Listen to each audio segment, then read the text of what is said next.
Welcome to Mythosium, the channel where the most complex scientific puzzles are explained in a way that feels intuitive, clear, and genuinely astonishing. Today we're exploring a question that seems almost too simple to deserve an explanation: how can trees be so tall? A tall tree is so common that the question barely registers. Trees grow upward, reaching for sunlight, and some species rise more than 100 meters into the air. But once we look deeper, it becomes obvious that something extraordinary is happening. Trees are not simply tall. They defy the normal physical limits of what water should be capable of. Beneath the bark, they operate under conditions so extreme that, if replicated in a laboratory, the liquid inside them should boil violently. Yet, somehow, they function flawlessly, day after day, year after year, century after century. This is the story of how trees move water in a way that appears to bend the rules we take for granted. To appreciate this fully, imagine the challenge. A tree's roots sit underground, often in damp soil, and the leaves extend far above, sometimes more than 100 meters high.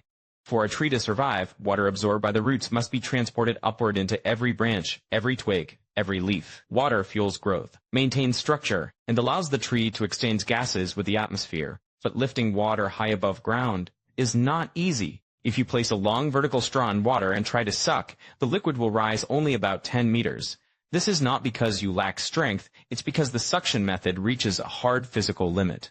At 10 meters, all the air has been pulled out of the upper part of the straw, and the pressure there drops to zero, creating a vacuum. Beyond that point, the water cannot rise further because a vacuum cannot pull harder than zero pressure. In fact, at that height, the water becomes unstable. With no pressure above it, it begins to boil spontaneously. A tree far taller than 10 meters faces a massive problem. It must overcome a physical limit that humans cannot surpass using simple suction. A 100-meter tree would require a pressure difference of about 10 atmospheres, 10 times the normal pressure of the air around us. Yet trees achieve this effortlessly. They do not have pumps. They do not have muscles.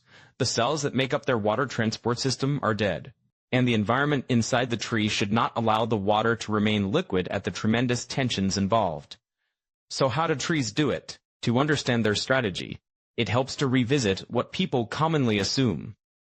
Many explanations seem sensible at first glance, but crumble under closer inspection.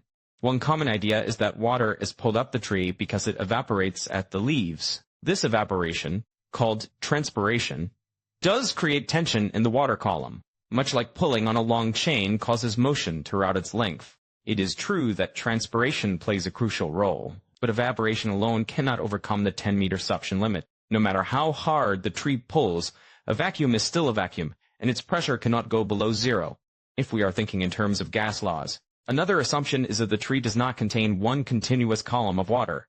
Maybe the water is separated by valves or cells, so each segment only needs to lift a small amount. But research shows that the tubes transporting water, called xylem, form continuous, uninterrupted pathways from the roots all the way to the leaves. The water does not move in short segments. It moves through an unbroken column. Others suggest that osmotic pressure might help. In principle, if the roots contain a higher concentration of dissolved substances than the surrounding soil, water would be drawn inward and upward. But this idea fails in environments like mangroves, where the soil is much saltier than the plant tissues. In those cases, osmosis works in the opposite direction, meaning the tree must exert extra force just to bring water into the roots. What about capillary action, a phenomenon that draws water up thin tubes? Capillary rise does occur, but only in extremely narrow tubes, far narrower than the xylem. The tubes in trees are at least 20 micrometers wide, far too large for capillary forces to lift water more than a few centimeters. Capillarity is a helpful assistant, not the main mechanism. If we eliminate suction, valves, osmosis, and capillarity, what remains? The answer lies in challenging another basic assumption: the idea that the lowest possible pressure is zero, the pressure of a perfect vacuum. This belief is true for gases. When all molecules of gas are removed from a space, the pressure is zero. But liquids are not gases. In a liquid, pressure can drop below zero. When this happens, the molecules experience tension. They stretch apart, pulling on each other like tiny springs holding themselves together. This state is called negative pressure. In solids, we call this tension. In liquids, it seems almost paradoxical. But under the right conditions, liquids can sustain immense negative pressures, meaning they can be in a state where they should logically implode or boil, but do not. Inside a tree, this is exactly what happens. As water evaporates from the microscopic pores in a leaf, the surface tension at the air-water boundary creates a powerful pulling force. The pores in the cell walls are only a few nanometers wide. At that scale, water clings stubbornly to the cell wall. When a water molecule evaporates, it pulls the next one behind it, which pulls the next, and so on, transmitting tension throughout the entire water column. This tension is enormous. Measurements show that the water in the upper parts of trees can reach negative pressures of -15 atmospheres. Imagine 1 atmosphere of pressure from the outside pushing in on the water, while the water itself is pulling inward with 15 atmospheres of tension. The forces are staggering. Under such tension, water should boil instantly. Its internal cohesion should fail, but it doesn't. And the reason lies in the structure of the xylem. The tubes inside the xylem are completely water-filled. They contain no air bubbles. This condition is critical. In a liquid, boiling requires nucleation, tiny pockets of gas that act as starting points for vapor formation. Without those pockets, even water under conditions that should make boiling spontaneous can remain in a metastable liquid state. It is similar to supercooled water that remains liquid well below freezing until disturbed. In trees, the water is supertensioned instead of supercooled, existing in a state where it should boil but does not because no nucleation sites are available.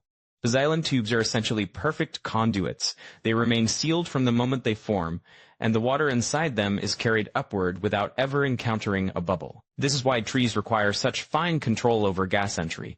Even a tiny air pocket could disrupt the entire system. At the microscopic pores where water evaporates, the air-water boundary must withstand the enormous tension generated. The only reason it does not collapse inward is that the pores are extremely small, on the order of 2 to 5 nanometers. At that scale, water's surface tension is strong enough to maintain the interface under massive stress. The tension created here is transmitted downward through the water column like a tensile rope, allowing the tree to maintain a pressure gradient from the top to the bottom. With -15 atmospheres at the top and 1 atmosphere at the bottom, the total pressure difference exceeds what would be necessary to lift water through a 100-meter column. The tree has effectively created a mechanism that surpasses the vacuum limit, not by breaking it, but by working in a domain where the limit does not apply. This raises another question. Why move all this water in the first place? Most people assume the water is needed for photosynthesis. But less than 1% of the water that flows through a tree is used in chemical reactions that convert carbon dioxide into sugars. A few percent more is used to create new cells and support growth. The astonishing revelation is that about 95% of the water transported up a tree is simply evaporated into the atmosphere.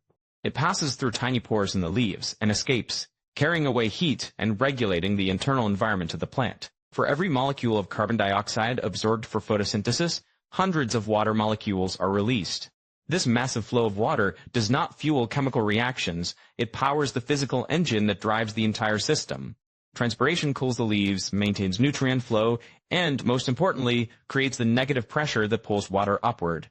Without this evaporative process, the entire transport mechanism would collapse. Trees survive because they maintain continuous water columns under enormous tension. They operate with physical parameters so extreme that the water inside them hovers at the edge of phase transition.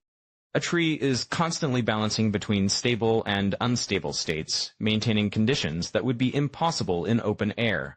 This perspective fundamentally changes how we think about trees. They are not passive organisms rooted quietly in the ground. They are dynamic systems operating under one of the most remarkable fluid transport mechanisms in nature. They harness nanoscale forces, exploit the tensile strength of water molecules, and maintain metastable states for decades or centuries.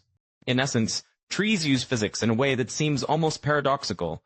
They pull water without pumps, lift liquids beyond the limits of suction, and sustain tensions that should cause catastrophic failure. They do this not through specialized organs or muscular power, but through structure, evaporation, surface tension, and the cohesive properties of water. Every tall tree is a demonstration of how life can evolve to exploit the hidden corners of physical law, places where common intuition fails and deeper understanding reveals an entirely different reality. At Mythosium, we explore these extraordinary systems because they remind us that some of the most remarkable scientific stories are hidden in plain sight. The towering trees that surround us rely on one of the most elegant and extreme natural mechanisms on Earth. Understanding how they survive deepens not only our knowledge of biology, but also our appreciation for the subtle ways nature bends the rules without breaking them. If you enjoy exploring the hidden physics behind everyday phenomena, make sure to subscribe. There are countless natural wonders waiting to be uncovered. And together we'll continue unraveling the mechanisms that shape our world. Thank you for watching, and stay curious.